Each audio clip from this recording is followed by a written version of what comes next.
किसी ने पूछा, सद्गुरु और शिष्य के संबंध में कुछ चर्चा करें, इस बारे में कुछ बताएं।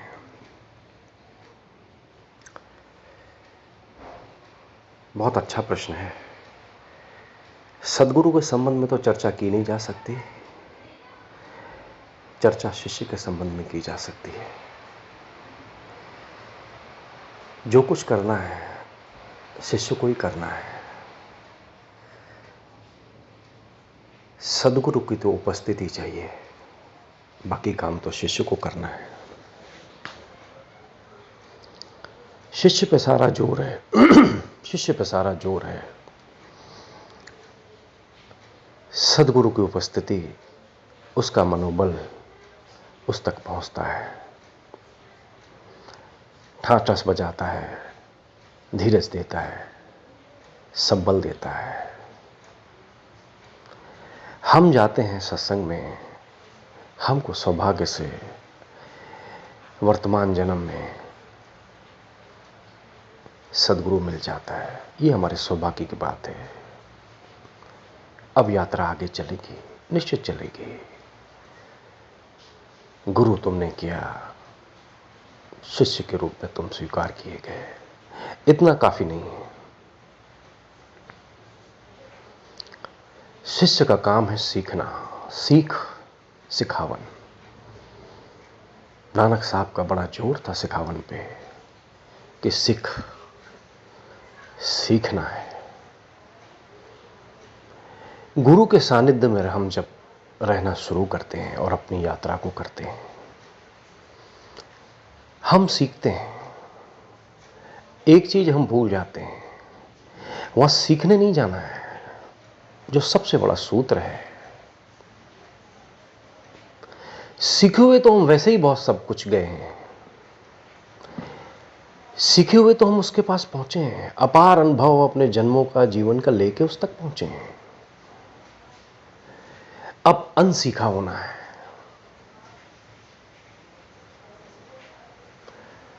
फिर गुरु कुछ डाले, फिर उस सद्गुरु के पास जो है वो तुम तक पहुंचे। तुम पहले ही सीखे हो, अब तुम और सीखना चाहते हो, तुम विकसित होना चाहते हो। किस आधार से? तुम तो अनसीखे हो, तुम तो खाली करो अपने को, यह तुमको सीखना है। तुम्हें वहां अपने को जमाना नहीं है, तुम्हें वहां अपने को मिटाना है। तुम मिटोगे तो गुरु की शिक्षा स्वतः तुम तक पहुंचेगी। तुम्हारी मौजूदगी मिटने को तैयार है।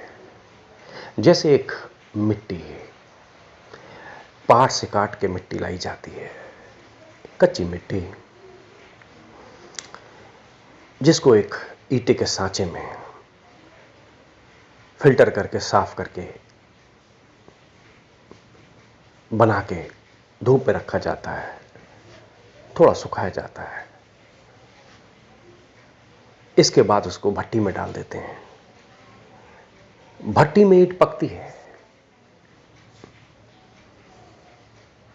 ईंट जब पक जाती है, इसके बाद वो बिल्डिंग मटेरियल में काम आती है। उसी की बुनियाद पे, उसी के आधार पर सैकड़ों मंजिल तैयार हो जाती हैं। 60, 70, 80 मंजिल उन्हीं ईंटों से, जो मिट्टी थी। अब वो मिट्टी नहीं है, अब वो फौलाद हो गई। उन्हें उनका पूरा वजूद मिल गया। क्या हुआ इस बीच? एक गहन संघर्ष। भट्टी में तपना, संघर्ष में ही तो घर्षण है। जब तक संघर्ष नहीं, तब घर्षण कैसा, अनुभव कैसा? ईंट पक गई, अब उसको कहीं भी मिस्त्री ठोक देगा, वो आधार बनती चली जाएगी, कोई खतरा नहीं। अब वो मजबूती से अपनी स्थिति में है। इस बीच का जो प्रोसेस था, इसी प्रोसेस के साथ हमें अपने सदगुरु के सानिध्य में रहना होता है। हम सीखें, हम भूल करते हैं, हम सीखने आए। तुम तो वहां मिटने जाओ, तुम मिटे नहीं कि गुरु के आशीर्वाद से वो सिखावन तुम तो स्वाभाविक रूप से पहुंच जाएगी। सीखना है क्या? अनसीखा होना ही सीखना है। बात जरा विरोधाभास है। सुनने में लगता है हम सीखने जा रहे हैं, हम सत्संग में कुछ पाने जा रहे हैं। तुम पाओ मत, खो अपने आप को, वहां खोना है।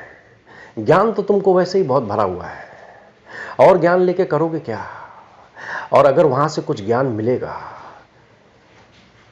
जो उस दरगाह से आ रहा है, तुम कैसे लोगे? तुम्हारे पास पहले ही ज्ञान भरा हुआ है, तुम इतने ज्यादा ज्ञान से भरे हुए हो, तुम ले नहीं पाओगे। मिलेगा तो खूब, तुम तो बस खाली करने की कला सीखो। कैसे खाली हो? प्रश्न यही है। यही शिष्य का एक क्वेश्चन है।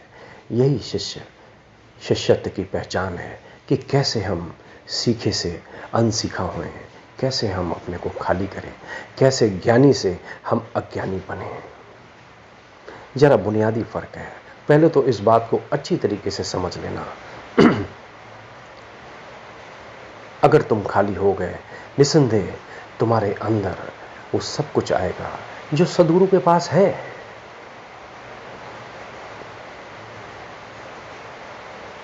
तुम्हारी प्रतीति वैसे ही लगेगी जैसे सदगुरु की महसूस तुमको होती है। धीरे धीरे तुम पाओगे कि हमारे अंदर बीज अंकुरित हुआ। बीज को जगह चाहिए। कभी गौर किया है? मिट्टी के अंदर बीज है, क्या होता होगा? हम देखते क्या है? उस अंकुर को देखते हैं जो सामने आ गया, पर उसके अंदर उस बीज की पीड़ा जगह बनाता है। वो फूटने के लिए संघर्ष करता है, गहन संघर्ष होता है उसका अंदर, वो हमें नहीं दिखता। फिर उसमें से अंकुर होते हैं, फिर वो अंकुरित होता है, और जब अंकुरित होता है फिर उस बीज में से, उस अंकुर में से एक संभावना ने जन्म ले लिया। फिर धूप छांव इस तरह की भी चीजें उसको पोषण देंगी। अंदर बाहर वो दोनों तरफ से विकसित हो जाएगा। रूट्स और विंग्स दोनों का संतुलन उसके जीवन में आना शुरू हो जाएगा। रूट्स और विंग्स दो अलग अलग चीजें नहीं है, वो एक ही सिक्के के दो पहलू हैं। बात जरा देखने की है। तुम भीतर से विकसित हो गए, तुम ध्यान से, सिमरन से, अंदर से अपने को विकसित करोगे, बाहर तुम अपने आप प्रकट हो जाओगे। तुम्हें कुछ करना नहीं पड़ेगा। अभी तो क्या है, हम सेवा भी कर रहे हैं, मेरी निगाह बाहर पड़ी रहती है, हम देखने लगते हैं। अभी अपनी सेवा हम ठीक से नहीं कर पाते हैं, हम दूसरों की सेवा को देखने लगते हैं, हम दूसरों की सेवा को समझाने लगते हैं। बहुत सी बातें होती हैं क्योंकि हम खाली नहीं होना चाहते हैं। सिमरन करना है, हम सिमरन करते हैं, हमारा सिमरन में मन नहीं लगता, ध्यान में हम गहरे उतर नहीं पाते हैं। जो ध्यान में गहरे उतर जाते हैं वो अलग दिखते हैं, उनका अंदाजे बयां अलग होता है। क्योंकि ध्यान में गहरे जो उतरा है, वो क्यों उतरा है? क्योंकि वो खाली हुआ है, और जो खाली हो रहा है निश्चित रूप से सदगुरु की आशीष, उसके फूल उस तक पहुंच रहे हैं। फिर वो पास रहे या दूर रहे, इससे कोई फर्क नहीं पड़ता। कहते हैं ना कि दिया तले अंधेरा, लोग पास में भी चूक जाते हैं। इसलिए बात थोड़ी समझने की है, बात थोड़ी तैयारी की है।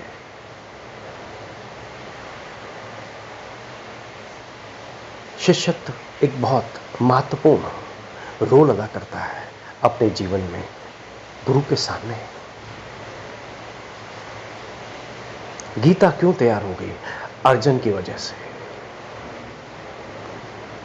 उसके सवाल खड़े हो गए उसको जवाब मिले।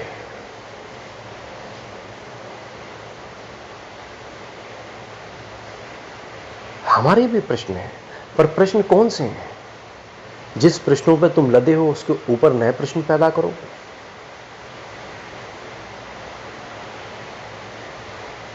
तुमको तो खाली होना पड़ेगा ताकि अंतःकरण में ध्यान का बीज तुम्हारे अंदर गहनतम उतर जाए। फिर यह कोई जरूरत नहीं है कि जब तुम आंख बंद करो वही ध्यान होता है, वही सिमरन होता है। तुमने आधा घंटा 1 घंटा सिमरन ध्यान किया, ये तुम्हारी ड्यूटी हो गई और तुम समझते हो कि तुम गुरु की आज्ञा में हो। खुली आंख से भी ध्यान होता है।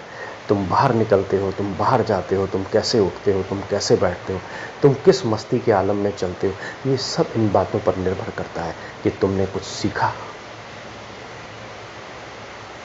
इसलिए ये तो सवाल ही नहीं है कि गुरु और शिष्य का संबंध तो शिष्य निर्मित करता है। जब तक तुम जगह नहीं देते हो गुरु को अपने हृदय में, तब तक कनेक्टिविटी नहीं है। सूर्य के सामने तो तुमको आना पड़ेगा ना।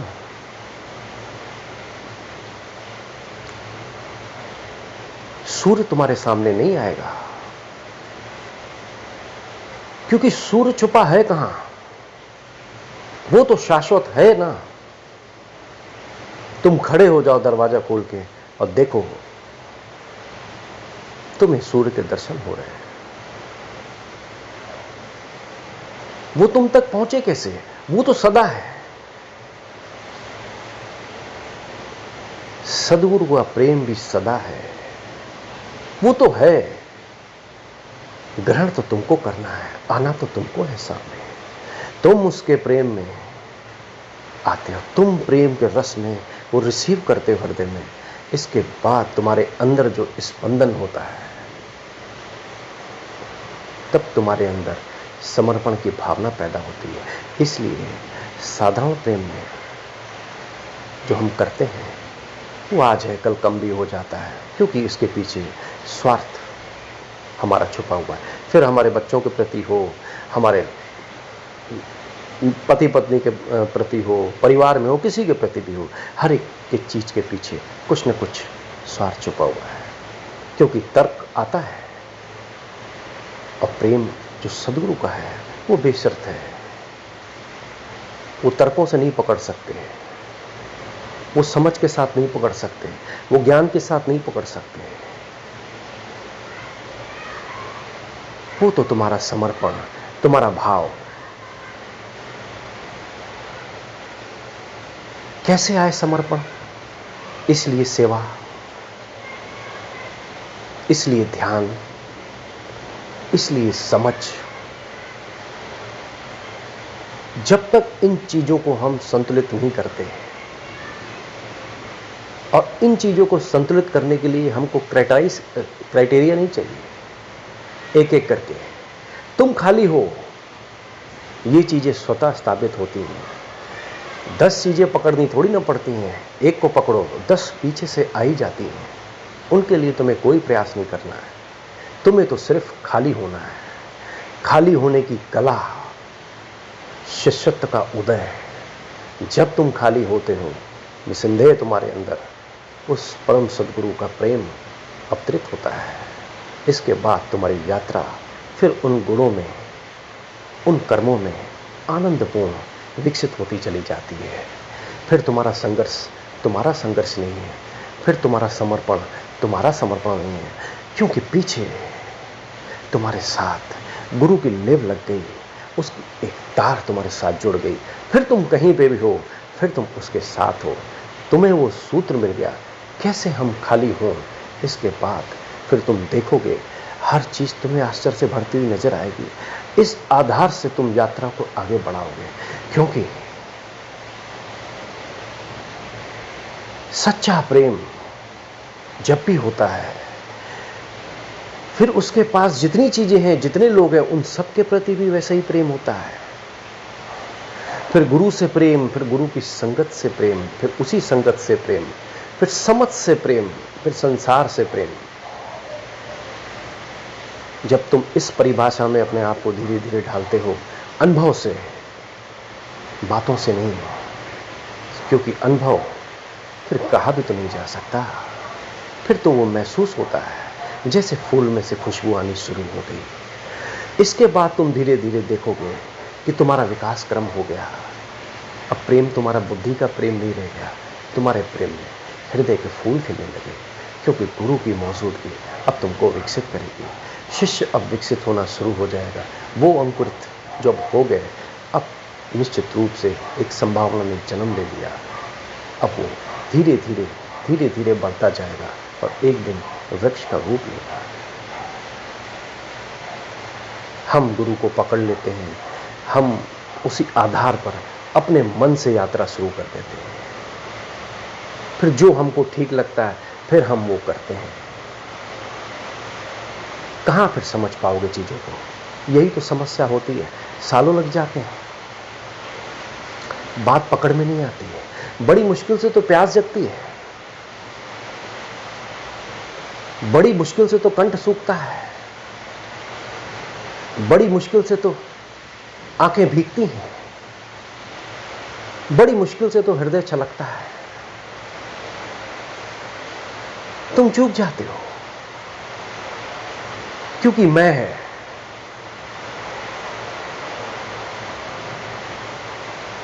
इस चीज को तुमको समझना ही पड़ेगा अगर तुम गहरे भीतर उतरना चाहते हो। तुमको खाली होना ये शर्त है, बाकी तुम छोड़ दो। बाकी वो सब कुछ कर देगा जो उसको करने जैसा है, फिर तुम भी वैसे। इससे पहले तुमको जो सीखा हुआ ज्ञान है वो अनसीखा करना ही पड़ेगा। प्योरिटी में प्योरिटी चाहिए, मिक्स होके कैसे चलेगा? माना हम द्वैत में रहते हैं, माना सद्गुरु अद्वैत है, समय के पार है, उसके वचन उस दरगाह से आ रहे हैं, उस अनंत से आ रहे हैं जिसका न कोई छोर है न कोई अछोर। ऐसी चेतना से निकली अभिव्यक्ति को रिसीव करना, महसूस करने के लिए तुम्हें खाली तो होना पड़ेगा।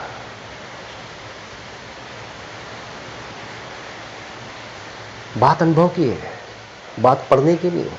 शास्त्र पढ़ लिए, कंठस्थ कर ली, गीता पढ़ ली, कंठस्थ कर ली, फिर तुम चले उन नियमों पे। नियम से तो तुम पक्के हो सकते हो, वो मन पक्का कर देता है, पर तुम ऑलरेडी पक्के हो। तुमको तो कच्चा होना है, तुम वैसे ही ईंट हो, तुमको तो अब मिट्टी होना है, तुमको अब उल्टा चलना पड़ेगा। और जब तक तुम उस प्रोसेस में नहीं आते तब तक करोगे क्या? तुम भी तो सदगुरु के पास एक पके हुए और सौभाग्यशाली हो अगर युवावस्था में आ गए। भोगी योगी बन सकता है, अपार संभावना है। देखा उसने संसार, जिया उसने जीवन, सब कुछ किया, व्यर्थता को समझा, सार्थकता को समझा। वो भी प्रभु की तो दी हुई है, इस रचना भी तो प्रभु की है जिसमें हम जीते हैं, जिसमें हम डूबते हैं। ये सारे रंग उसी के तो हैं।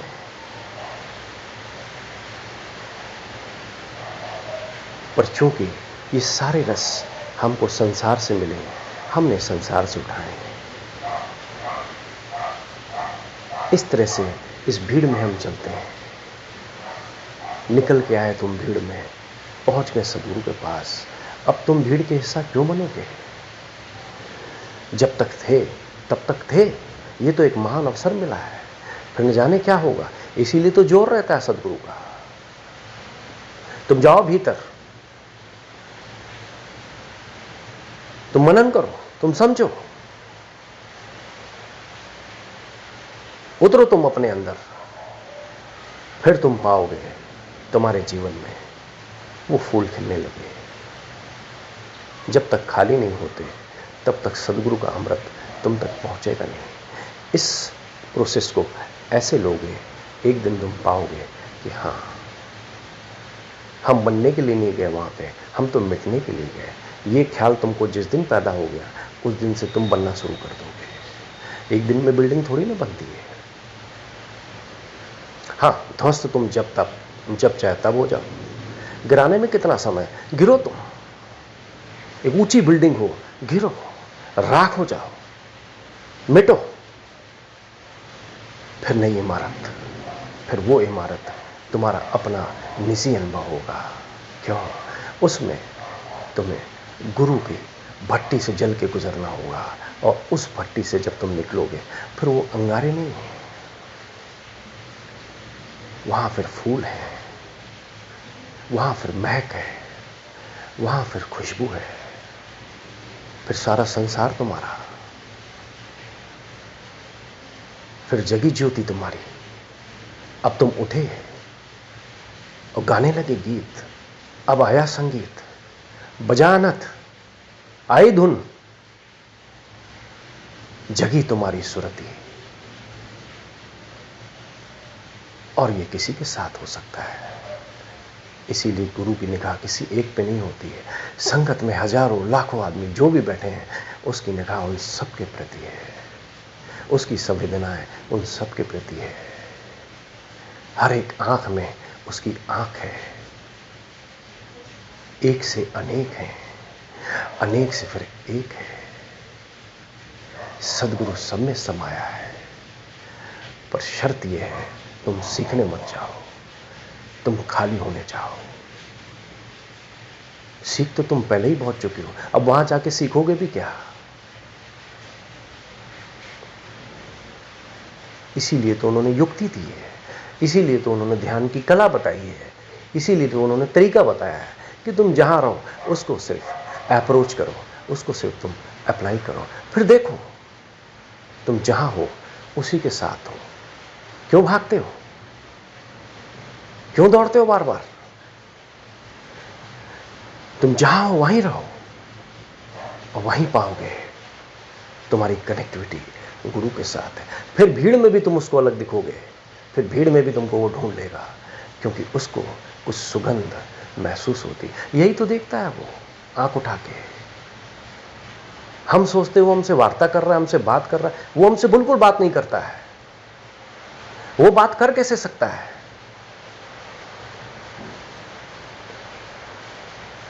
हमारी भाषा और उसकी भाषा में बहुत फर्क हो गया है।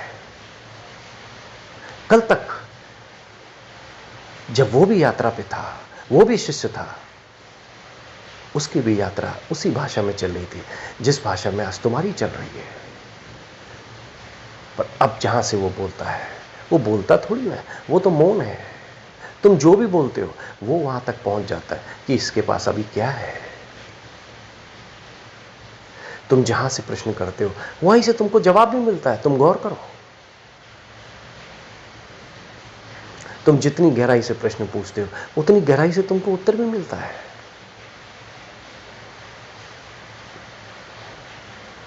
तुम ऊपर के तल से प्रश्न करते हो, तुमको जवाब भी ऊपर तल से मिलता है।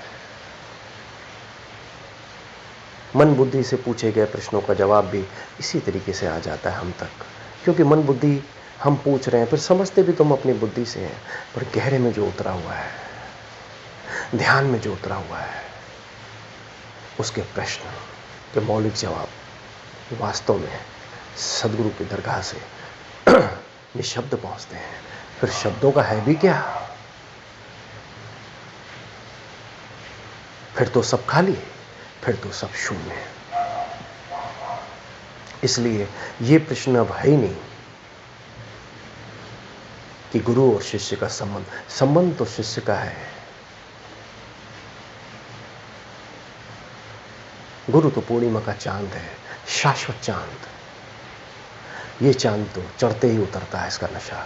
वो तो शाश्वत है, सदा है, सदा रहेगा।